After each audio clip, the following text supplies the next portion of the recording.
two big questions. Could you close that first door? And sorry, would you mind turning that off? Oh, should I get the microphone too then, or? Sure. Okay. So first I'll apologize in advance. I wouldn't normally discuss these when we have somebody who doesn't know that much, because it's going to fit some technical terms. But Krishna Shai's literally been like asking me every day for the last week. We had one question and answer session, but there were too many other questions. We didn't have time to get to his. And then yesterday something else happened. So, I'm very interested in the answers to these two questions. do you know what the questions are? What is the Sahajiya? Oh, and what is okay, the Mayavadi? Oh, okay. Alright. Is it on? Or maybe you have to press that thing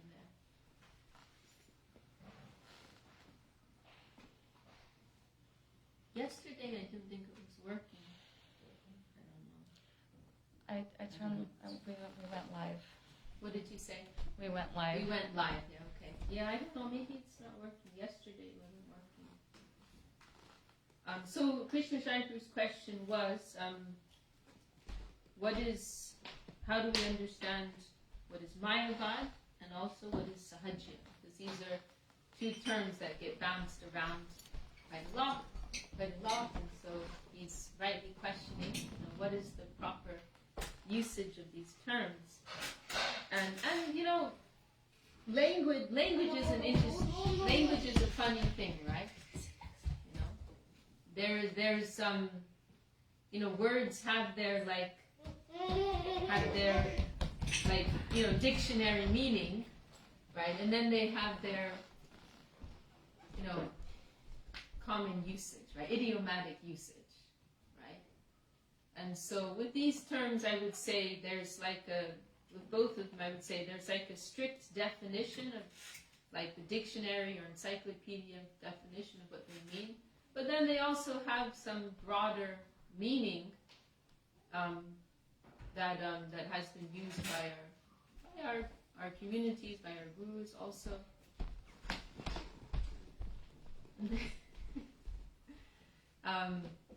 So let's start with the term Mayavad, which literally means illusionism, or the theory of illusion. And this was especially propagated by Shankaracharya, right? And it is the idea that there is no variety, that everything is one. There's absolutely no distinction. That any conception of distinction is an illusion. To think that there is an eternal manifestation of eternal personal manifestation of divinity, to think that even this world around us that we can see and touch and hear and touch and taste, it is all just an illusion. And that we exist as distinct individuals. The belief is that is also an illusion, that I am an individual, you are an individual, that if you conceive of that, you are an illusion. This is the Mayavad idea. That, so Maya means illusion, right? And Vad means like a theory, a conception. And on that note, we can also add that this is why our gurus, when they speak about Mahaprabhu's conception, they don't use the word Vad. Because Vad means like a theory. And any type of philosophical, also linguistic. This morning we were discussing some other Vad that came up. It's any type of theory, it's referred to as a Vad. Right? So our gurus actually don't use that word for Mahaprabhu. They use the word Siddhanta. Because Siddhanta means perfect theological conclusion. It's not just a theory that somebody conjured up or somebody speculated, but it is a perfect theological conclusion establishing the nature of reality. Right? Not some research scholar's conclusion. So Mayavad, the theory of illusion. So this is the idea. And it's also associated with an impersonal conception. It's associated with an impersonal, because there's no acknowledgement of personality, of individual personality. So, and even though Mayavadis, Mayavadi is a person who follows Mayavad, the theory of illusion. So Mayavadis, they actually do worship deities. They do many of the things that we do. They do kirtan, they do arati, they do almost all the same things we do. However, their idea is that this is all like a stepping stone to something higher, which is oneness. Right? So this is their ultimate idea, that we will all merge into oneness. And, which is referred to in the Vedas as Brahma or Brahman, as we say sometimes. This plane of just pure consciousness, light. And real liberation. And part of their idea also is that we are all God. Right? I'm God, you're God, we're all God. And we all exist as this one absolute entity. Light consciousness entity. And we are all God.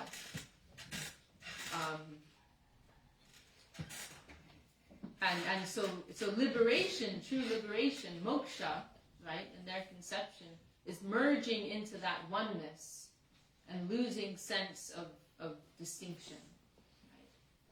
Right? And so these are like kind of the basic principles of Mayavad. And that idea in different shapes and forms also appears, and there's like the strict lineage of this, that in particular followers of Shankar are known for. They follow this in a very particular way. But then these ideas, in one form or another, they're also found in many different spiritual lineages, right? So it is a term that does get thrown about sometimes. Like you hear, they're Mayavadis, right? And there may not be dictionary, entry Mayavadis, but they're following one of these ideas of Mayavad. In particular, probably the most pervasive idea is that we are all one. Right? And this is an idea which is very popular. Many groups will say this. It doesn't matter if you worship Jesus, if you worship Buddha, if you worship Krishna. It doesn't matter. We're all going to the same place. It's okay. Or some of them, they may emphasize doing charity work. Right? If we serve man, that's the same as serving God. There's no difference. Everything kind of just gets merged together into one thing. And the appreciation for distinction, an appreciation for gradation, an appreciation for the personal aspect of things, they are not present, right? So these ideas in a kind of hazy, vague form, they're found in many paths, and then our devotees may say sometimes, they're Mayavadis, right? Then from one perspective, you may say it's a type of Mayavad because some of these ideas are mixed in with their philosophy, but they may not fit in with like the dictionary definition of Mayavad. Which actually can actually be a little more problematic to deal with, because many of these groups, they don't have like a solid systematic philosophy. It's like a little bit from here, a little bit from, like if you're debating with a serious Shankaracharya scholar, like you have something to work with, right? Like we believe this, you believe this, and you can have like a fair argument. But many groups nowadays, it's kind of like just a big hodgepodge of ideas, and they can shift their stance, as in, howsoever they please, as and when they please, right? They don't really have like a solid conception. Actually, once Gurudev, he commented on that. I was with him in Calcutta, and it was Jagannath Rath Yatra, big chariot festival, and And you know, these commentators, because this idea of Mayavad, it's very insidious, you know, and it's kind of entered in different forms, in, you know, through many spheres of life.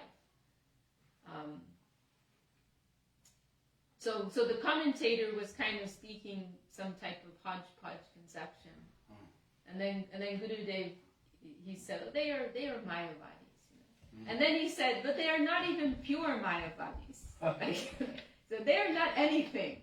You know, it's just like some mix of ideas that they've taken from here and there and everywhere. No. So this is kind of what we're dealing with, you know, on this world stage of religion. You know, it's a big hot pot, you know, of many different things.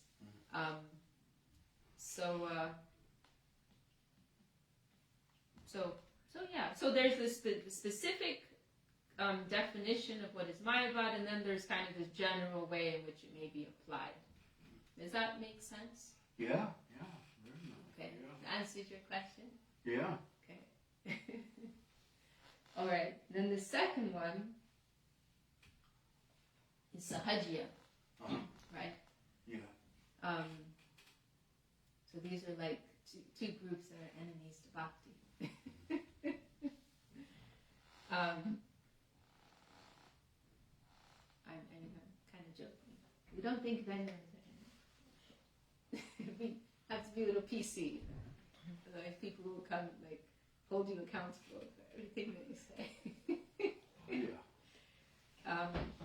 So Sahajiya, this term probably maybe gets thrown around a bit more, and so actually strictly speaking, Sahajiya is not what is undesirable. The proper term, remember, we have to think in terms of like dictionary definition and idioms, idiomatic usage, right? There are many words and phrases that we use which may not make sense, but they have idiomatic significance, right? You understand what I'm saying there? No, what do you mean by idiomatic? What does that mean? I mean, I kind of heard it like... Mark, you define, what is an idiom? Well, I don't know how to I don't even know the term how you use it. Oh, you don't? An idiom means like something that doesn't really make sense, like strictly speaking, Okay. but it's used. Whoa. Oh Oh dear. my goodness. Oh dear. But it's. It's okay.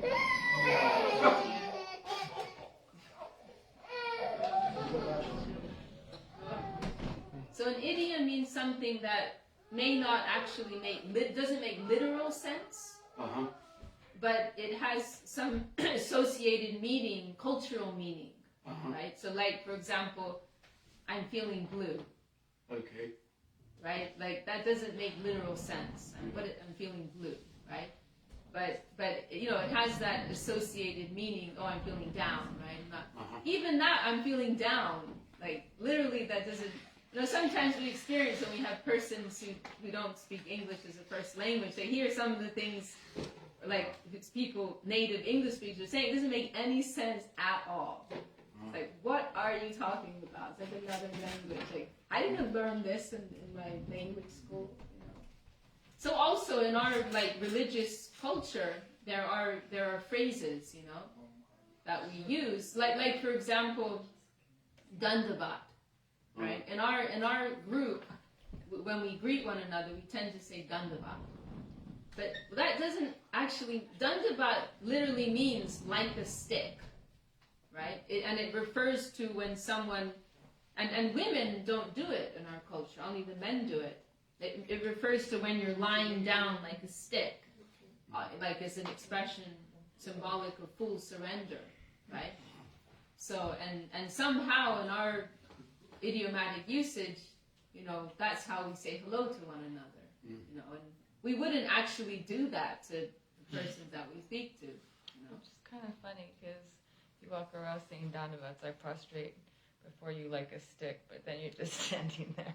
So Or we may not even do that. We might just be, hey, Dandavat, you know, or on the phone, Dandavat, you know. It's like, or like Hari Bol, like some devotees, they'll say Haribol, right, as a hello. But literally, Haribol means chant the name of God, right? So when you say hello to someone, you're saying chant the name of God. So literally, it's a bit odd, right, to greet one another like that. You don't really mean it when you're saying it. But it's like an idiomatic usage. And sometimes I've experienced some devotees, they'll kind of decide that they're not going to follow these things, you know, like the Dandava. Like I know a couple sannyasis, they decided not to say Dandavat to women, you know, because it seemed strange that they would say that to a woman, you know, like I'm going to fall down like a stick, you know. So, but I heard Gurudev would say it to ladies sometimes, you know, like he's just following. Like also thank you, like actually in India, thank you is not so much in the culture. It's kind of like a very formal thing, saying thank you. And Srila Sridhar Maharaj, he was puzzled by the usage of thank you, and Gurudev commented on that too. But he would use it sometimes because if he's visiting America, that's considered polite, right? You say thank you. He's following the culture. Yes. One time, Gurudev said thank you to me, and you know the normal response is you're welcome, and you know. Did you say that? And so I said you're welcome, and then I'm going I mean I'm thinking to myself I said I mean thank you, Guru.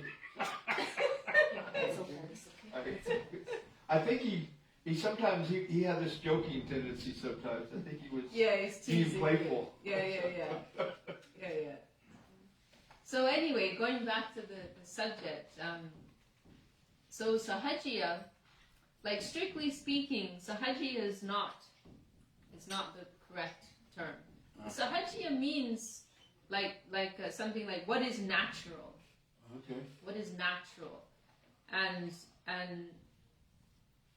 what I understand is that it's a movement that developed, like a movement in the line of bhakti, of devotion, that developed in India as a response to persons who were too kind of like strict on formal practices, like very strict about following rules, regulations, formal practices, and you know, things like the caste system, bloodline, and all these things. You know, this type of very restricted practice of devotion. As I understand, the Sahajiya movement grew out as a reaction to that.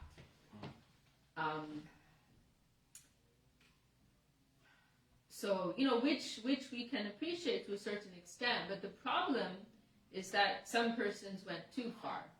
So the proper term of what we are warned against, it is called Prakrita Sahajiyaism. So, which you've probably heard that term. Oh yeah, I've heard of that term. So Prakrita means material. So it means like imitating the natural path, but in a material way. You know, with material means. And I would like to preface this by saying that, you know, I can't say that my explanation is going to be perfect, you know, but this is what I have understood. Oh, nice. And actually, Srila Bhakti, I should have looked at that before this, but I'm terrible at preparing for anything. But Srila Bhakti Siddhanta Saraswati Thakur actually wrote a book, well, not a book, but it's like it's a text, a short book, maybe you could call it. What is the full title? Well, the translation is 100 Faults of Prakrita Sahajiyaism. And that may be something that you want to look at. I've never read through it, but it is available online. I can send you a link. Okay. Nice. I should have looked at that before. Anyway, so the idea is that like we're imitating the simplicity and the like natural expression of devotion, but with material means and with material consciousness. You see, the real development of spiritual consciousness, spiritual expression, should be like from the consciousness coming outwards, not the other way around. from the heart to the tongue. This is what I'm trying to say. From the heart to the tongue, not from the tongue to the heart. So, not that by, okay, I'll give you an extreme example. And there are there's a spectrum here. I can also say that. At the far end of the spectrum, you have persons who engage in gross sexual acts, right? So like we have, what do you call it? Tantra, right? Like dark tantra, where they say, oh, well, Krishna and the Braja Gopis, they engage in these loving affairs. Then we need to do those things in order to create that spiritual emotion, right? And they imitate those things. That's like that's like nasty, low as you can go, right? That they think that through their material activity, they can produce something spiritual. That's the phrase that I wanted. Through a material, physical activity, something spiritual can be produced. That's what I wanted to say. So they have that idea. They imitate these things, and you'll see in India sometimes, even like there will be men who dress like women, and they wear like gopis, the damsels, divine damsels of Vrindavan. They'll pretend like they're Krishna's lovers, and all kinds of weird, nasty stuff goes on. This is like the far end of Prakrita Sahajiyaism. I didn't know that existed. Oh, you didn't? Oh, I'm sorry. I polluted you. I'm realizing I have the Sunday school version of Krishna consciousness from being a child. I'm so sorry. No, but I've seen those men walking in Calcutta and even definitely in Calcutta, I just didn't think much deeper than that. I mean, I don't know if all of them are like that, but there are some. So that's the far end of the spectrum. And then going to a little more innocent level, then you have persons who, for example, when they do kirtan, they'll put a lot of emphasis on the tune, on the, they may show a lot of emotion, like crying or rolling on the ground.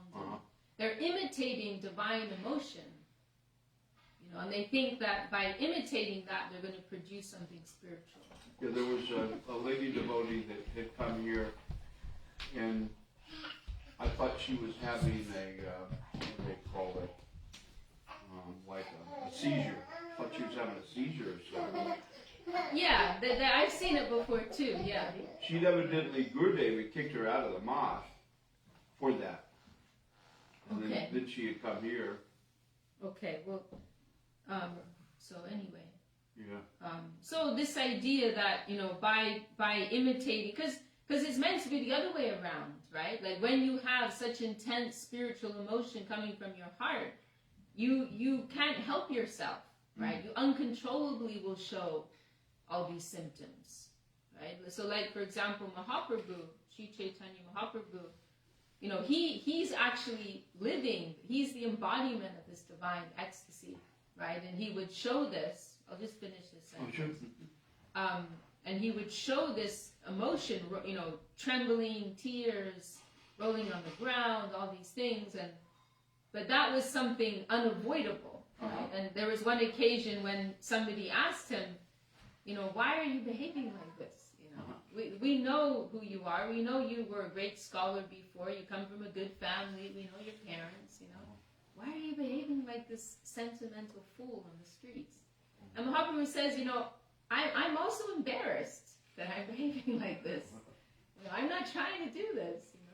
But he says, my guru gave me this mantra, this Hare Krishna Maha Mantra, and I started to chant it. And all these different symptoms started appearing in my body. And I was a little worried. And I said, what kind of a mantra is this? What kind of a mantra did my guru give me? I thought maybe something was wrong.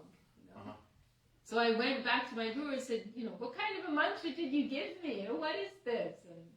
And my guru told me, oh, don't worry. You are very fortunate. What you have, I want that. You are so blessed. So this is the feeling of a real Vaishnava, a real saint, that they're shy, they're embarrassed, they're hiding this divine emotion. They don't want to draw too much attention to themselves. So that's kind of like maybe middle spectrum Sahajiyaism. And then, oh yes, sorry. I just, yeah, what did you want to I say? heard that when Mahaprabhu first came to Jagannath Puri and he saw the Jagannath and he fainted in ecstasy, and the Pandyas, Prabhu, could you close that? Oh, sure. And the Pandyas, the priests there at the temple, they didn't like that too well. Yeah, that's right. They didn't like Mahaprabhu showing all this fainting and crying. And then Sarvabhauma Bhattacharya came and he like very knew the Shastras very precisely. Yeah, he could recognize. It wasn't ordinary. It wasn't ordinary. Genuine symptoms of transcendental ecstasy. Yeah, yeah. Okay, so there are, like, as I said, there's a spectrum of Sahajiyaism. We've discussed far end of the spectrum. We've discussed kind of like middle spectrum. And then at the lighter end, I also saw that Gurudev would use it in a general sense, you know, for any type of practice where the emphasis is on something external rather than substantial. So, like, also say, like lineages where they emphasize the bloodline. Yeah. Right? Like, you're born in this particular bloodline, that you are great, you are worshipable. Right? Birth, status, also knowledge of the scripture, but without real devotional mood and heart. So anything where there's more emphasis on the external side of things without appreciation for what is the essence, what is really, and you know, what is really the proper conception, what is really the proper line, what is really the proper goal, the inner, the more subtle, substantial side of things. Any type of practice that's lacking that, Gurudev would he referred to like as a type of Sahajiyaism. And one time he also said that outside, it was kind of a strong statement, he said outside of the line of Srila Bhaktisiddhanta Saraswati Thakur, you know, they're all Sahajas. He said that once. It's a pretty strong statement. You know, followers of Mahaprabhu, but not in the line of Srila Saraswati Thakur, he said they're all Sahajas. So, you know, Bhaktisiddhanta Saraswati, he's so important to us. You know, he came with the real practice and, you know, like as Gurudev said, you know, many persons were chanting the name, but without following the proper practices, you know, mixing their spiritual practice with degraded things or with some mixed up conception. So that importance, like on understanding the subtle side and the mood, adjusting our mood over everything else. That is how we you know, it's not just about sitting and chanting 16 rounds, but what is the mood with which you are chanting? And are you connected with the Vaishnava in your chanting? Are you connecting through the right channel? Do you have the mercy of the Vaishnava? You know, like a realistic approach. You know, that was given by Srila Bhaktisiddhanta. So the holy name is not just a sound vibration. It's not just a material sound vibration. But it has a spiritual origin that's coming through a particular channel, and we need to connect with that channel. You know, these like finer points, they were you know, discussed by Srila Bhaktisiddhanta Saraswati Thakur, emphasized. You know, so Saraswati Thakur, you know, there were many things that he did to protect his movement from Sahajiyaism. For example, instituting the renounced order, which is not actually necessary or even, you know, really in the line of devotion. You know, because the real bhakti devotion is just about heart. You don't need any formal dress. You don't need any like particular role in life. It doesn't matter whether you're a renunciate or whether you're a householder, whether you're married or unmarried. None of that matters, right? It's just about what heart you are giving. Krishna doesn't care, you know, about your material activity. He doesn't care whether you're attached or detached. He cares about how much love you have in your heart, right? So why did Srila Saraswati Thakur introduce the renounced order into Mahaprabhu's line? To safeguard his mission from persons who were following with all of these malpractices. You know, to show there's some standard, you know, to set some bar, Otherwise, it turns into a free-for-all of everyone doing whatever they want in the name of something high and divine. So there were many things that he did and changes, that revolutionary changes that he made in order to protect his movement. He also always maintained himself a very sober demeanor. He wouldn't sing or dance in the kirtan. And if he had, and there are different stories we've heard, when he had some divine emotion, he would restrain it. He would hide it because he didn't want people to take that as an example of showing so much emotion. Even though he had something real, he would hide it. And there's one story when some gentleman was glorifying Lakshmi Devi to him, and Saraswati Thakur was thinking, oh, but Radharani, she should be glorified. She's superior. But then he thought, well, but her glories are so high, it's not appropriate to discuss them in this group. So this inner conflict was within him. To speak about Radha or not to speak about Radha. And it became so intense within him that he fainted and he fell off his chair. Wow. So he's like trying to hide this within himself. But finally it was so intense he just lost consciousness.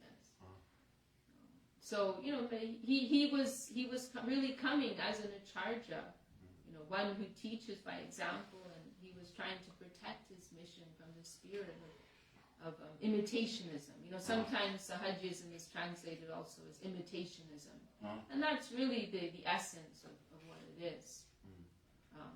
Like imitation of devotion instead of... Yeah, like through your physical behavior and activity, imitating, as if sentimental or sensational. Yeah, sensational and sentimental. Yes, exactly. Yeah. For one's own enjoyment, perhaps. Yes, one's own. Well, it may be for one's own enjoyment. It may also be for prestige. Could be either of those or perhaps others. There's one story Srila Sridhar Maharaj told when there's that famous incident when Srila Sridhar Maharaj was in Vrindavan and Saraswati Thakur, they did this whole parikrama, like pilgrimage, sacred pilgrimage in Vrindavan.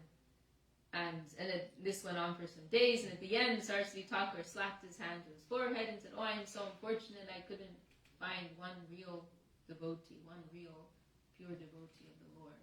And everyone was very surprised, like, we're in Vrindavan, this is like the land of pure devotees. And somebody mentioned, oh, what about so-and-so, someone who was famous for like being very strict and perfect in their spiritual practices, they were very renounced. So somebody, I don't remember their name, but somebody mentioned, what about so-and-so? And Saraswati Thakur said, oh, he is a Kanishta Adhikar. He's like a beginner class devotee. And everyone's very surprised. And so Srila Maharaj, he at another time, he visited that man. It was like wanting to observe, trying to see from his guru's perspective. And there were a few things that were a bit off that he noted, but the thing I wanted to say in this context was, at a certain point, he went into like these reveries of ecstasy, and even like foam coming from his mouth, and like this, it was like this whole show, and rolling on the ground, and everyone's like so astonished. Oh, what a great person, But what was interesting, Srila Sridhar Maharaj noted, was that he very quickly snapped out of it. Like a performance, like an actor going on stage, do some crying or some show, and then they go off stage and it's like, oh, do you have my coffee? Take some phone calls, Maybe they were just like dying on the stage, maybe they just stabbed in the heart, but they go off and it's like, completely shifted, right? So that was something that really struck Srila Sridhar Maharaj. And he remembered some descriptions of Mahaprabhu, when he would go into these states of ecstasy, it would take him hours to come out of them. There was, and there's even a name for it. There was like when he was in this internal consciousness, and he was an external consciousness, and then there was this in-between consciousness, like half here, half there. And it would take him hours to make that transition. Not just like the snap of a finger, move on to the next scene type of thing. You know? And then, and then what can I say? Mahaprabhu is the Lord himself. So Mahaprabhu what? how can he not be in all those things that he's shown? He is. He's the Lord himself. Yeah. Not only the Lord, he's both sides existing, Radha and Krishna. So, of course we're going to be all imitations. Unless there's going to be another Mahaprabhu. Is your question satisfied? Yeah, very nice. Thank you. Okay. Yeah.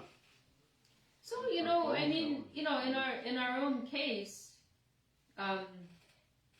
we, some happy medium, I would say, some happy balance, and one nice comment, like in terms of our own expression of kirtan, right? Because we also want to protect ourselves and others from the wrong conception. But one nice comment that Gurudev made is that he said, when we are in kirtan, we will happily do kirtan, enthusiastically do kirtan. He gave the analogy, like when we're feeling emotion or excitement or joy, we won't think, oh, I have that high divine thing, but we will think, I'm moving towards it. This is the gift that our gurus have given us. And he gave the example of Mukunda. Remember, Mukunda got kicked out of Mahaprabhu's kirtan, and then when he sent the question, when can I come back? And Mahaprabhu said, after 10 million lifetimes. And when Mukunda heard that, like, he didn't go and cry in a corner, he was jumping for joy. I'm going to get it after 10 million lifetimes. Wow, woohoo! Nice. And so Srila Gurudev said, our kirtan is like that. Like, we're going to get it. Maybe not today, tomorrow. Could be, we don't know. Could be after next lifetime, could be after 1,000 lifetimes. But one day we're going to get it. And we appreciate how valuable it is to the degree that we don't care how long it takes. So there's that joy of the prospect and the connection that we have.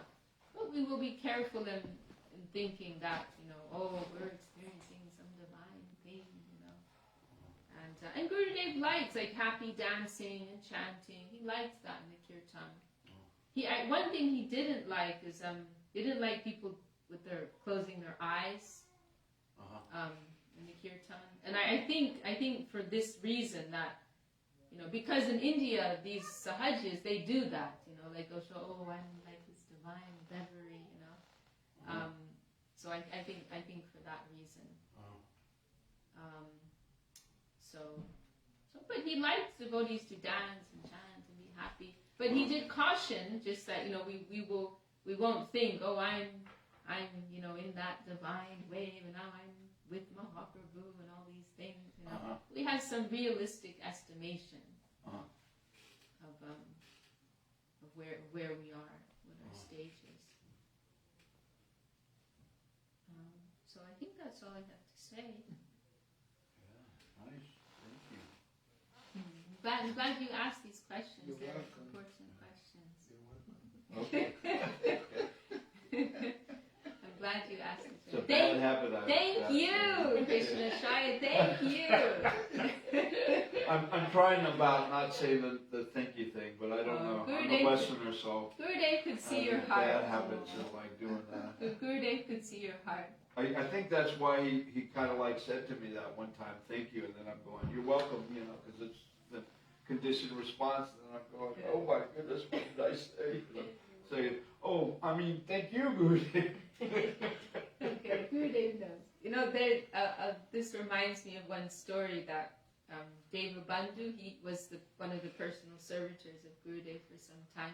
You can sit in the chair, Mark, if you want. Well, I'm okay right now. Okay. That one time, Gurudev had his own mridanga.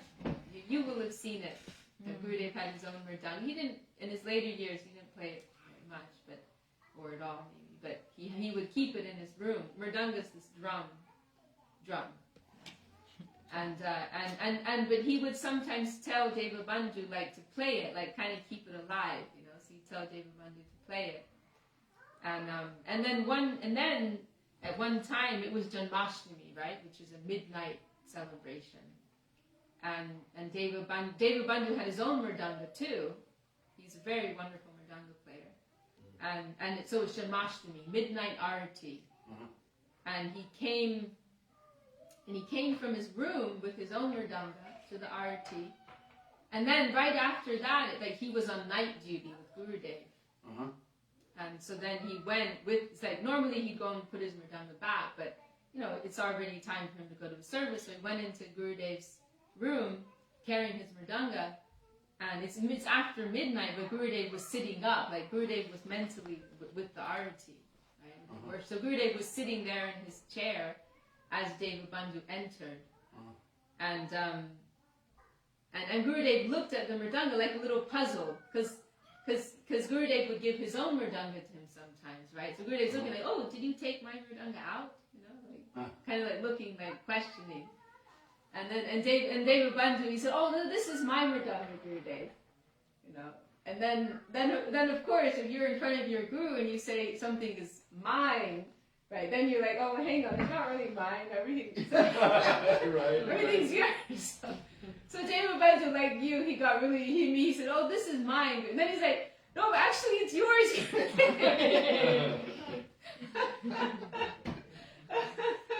And then Gurudev chuckled and he said, you are mine. Like you are mine, so everything that's yours also belongs to me. Don't worry. It's funny, in front of Gurudev, it was like every word suddenly became so important. It was like looking in a mirror. Because normally in our casual speech, we say all kinds of things, right? And we don't really think about it.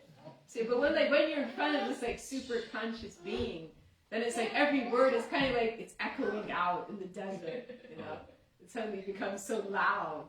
It's like this kind of I, me, and mine. Why am I thinking like this? I was really one time in Moscow, and so I went to Gurudev, and he was alone, and I sit in front of him, and we stand 5 minutes, and we didn't say a word. Right? So he's talking, so like this, and I'm looking at him for 5 minutes. Then Janardhan Maharaj came, right? And then, okay, so here we Gurudev, right? And he said, yeah. So I said, okay, let's go. So we walked together, and he asked me, what did you talk to with Gurudev?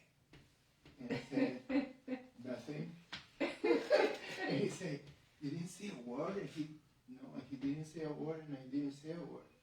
He said, really, Adhikar? I said, you are home. What am I going to say? I was home.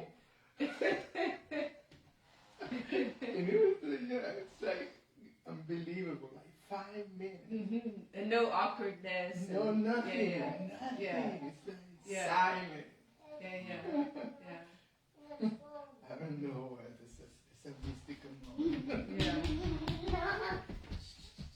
Yeah. One time, there will always be people who wanted to stay close to our guru because he just had this magnetic, beautiful presence, divine, beautiful presence, and so there would be this kind of perpetual war going on between devotees who were trying to always stay with our guru all the time, and then someone the crew who were trying to protect Gurudev and kick people out, we're protecting Gurudev. But Gurudev, he didn't appreciate that actually, And there were a few occasions I saw where, he would tell people settle down, leave them alone.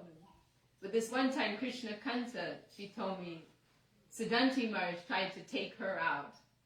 And Gurudev stopped him and said, there's some subtle exchange going on. There's some subtle exchange. Doesn't look like anything's happening, Yeah. But there's some subtle exchange going on. And another time I saw in Calcutta, someone was trying to tell Divya Shakti to go out, and Gurudev, and I don't think anyone really noticed, but I happened to notice, Gurudev like gave him this stern look, like, leave her alone, you know, like, she's okay, you know, she's okay, you know. So yeah, there was this subtle thing going on. Just like you said, like your home. You know, yeah, home. Yeah. Nice, a nice way of putting it. I heard that The offering Gurudev is came to late. see. By the way. Is it? Or What was that? I think. anyway, it's going on. Because normally we anyway. I think all those young lads are about 18 to 19. Yeah, they're pretty young. We'll forgive them. They're Sorry probably for making go ahead. beautiful Oh, I offerings. heard that. It is meant to be 7:30, isn't it? No. 7:30. Isn't it? Or no? I'm not the evening person. No. Anyway, go I'm a ahead. lunch Mr. person. Stein. Oh, I heard that Gurudev came to see Srila Swami Maharaj Prabhupada when Srila Swami Maharaj Prabhupada was still on the planet at Mayavad. And they had him sit down in like a downstairs area or something there at the temple. And he had to wait like 2 hours. And then Swami Maharaj Prabhupada had come down and seen him there. Was apologizing. You know, they made him wait there.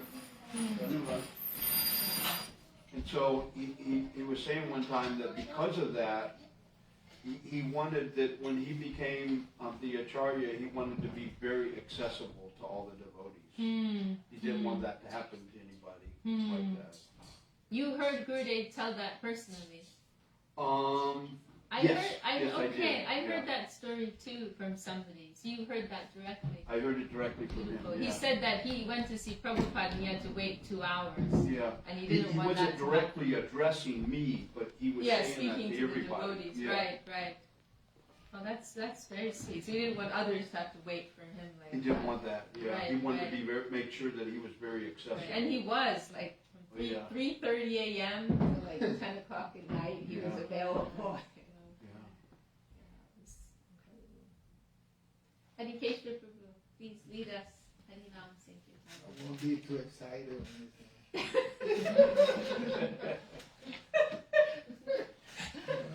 I learned my lesson. I do have a question. You have a question. Why so the idea of like, so No, but I would like to say, like every now and again, I think it's really nice. It's just sometimes when people, it's like every day and every kirtan, they want to make a big thing, But in the appropriate moments, I think it's really beautiful. Gurudev would get really excited sometimes in kirtan. Anyway, going back to it. was the idea of going back to Mayavadi, which is like encompassing everything in all one thing, right? But then, like, I don't know how to say, but like, how does it hurt bhakti when you are believing? Because my personal thing, and I thought that Gurudev also, like all faiths are there for everybody in their own time, in their own path. Yeah. So then that would be like, I think it's called omniism, right? Instead of monotheism, which is believing in all faiths, they're there and existing, but then your own path, like say your own path with Gurudev, Amar Guru, Jagat Guru, so like your own is like, you're focusing on your own, but then that's not, I'm around many yoga people, right, which are encompassing everything together. So, just for me to honor them, like how can you hurt bhakti by believing in all the faiths? Is like, how does it end up hurting? How can you? I don't know how to ask questions. Yes, it is. There is a gradation, right? And the point is, yes, what you said is correct. That they all have their place. They're all honorable. They're all respectable. So we will honor them, we will appreciate them, and see that there is a place and a purpose behind all. But the only point is that we appreciate a gradation, right? So, yes, we respect everyone. As Gurudev said, anyone who's trying to lift people from a lower level to a higher level, we can appreciate that. We will respect that. And that's where they are at present. And that may be a stepping stone to a more developed conception, right? Yeah, he was in Mexico in a convention of all the religions, and he said, all of you are important, all of the religion are important because it's lifting people from that position, so the lowest position to the highest position. So it's a good thing. Yeah, absolutely. There was one lady that I met, and I brought her prasadam and a garland. She had a daughter, and I had seen her earlier that day, and I came here, and then I went back and saw her because I was with friends and helping for the project. But she took the garland and the prasadam, and she said, "Oh, thank you so much. This is really special because this is my 20-year anniversary of my spiritual birthday of me following a form of Buddhism that I think she said Lotus Sutra, that when she says by the time you get to this Buddhism, they say that all other forms of Buddhism fall away." You know? So I also found that interesting. So.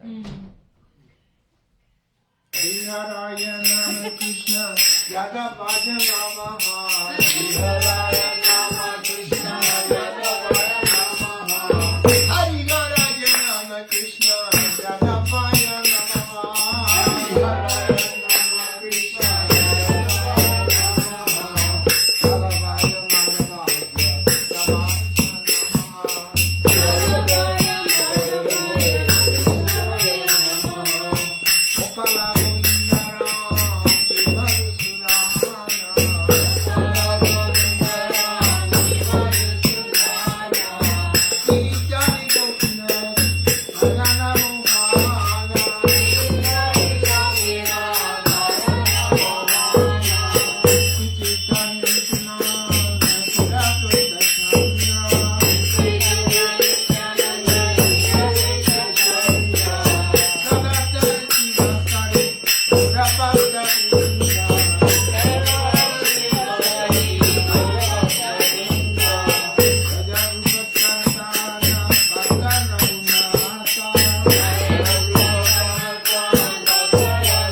Thank you, Ted. Thank you, Aditya. You're welcome. Jai Shubhati Sundar Vindadev Goswami Maharaj ki Jai. Jai. Duranga Gandharva ki Jai. Jai. Jai. Todos los devotos reunidos ki Jai. Jai. Mundo ki Jai. Jai. Harinam Sankirtan ki Jai. Jai. Jai. Gaur Kirtan. Hey!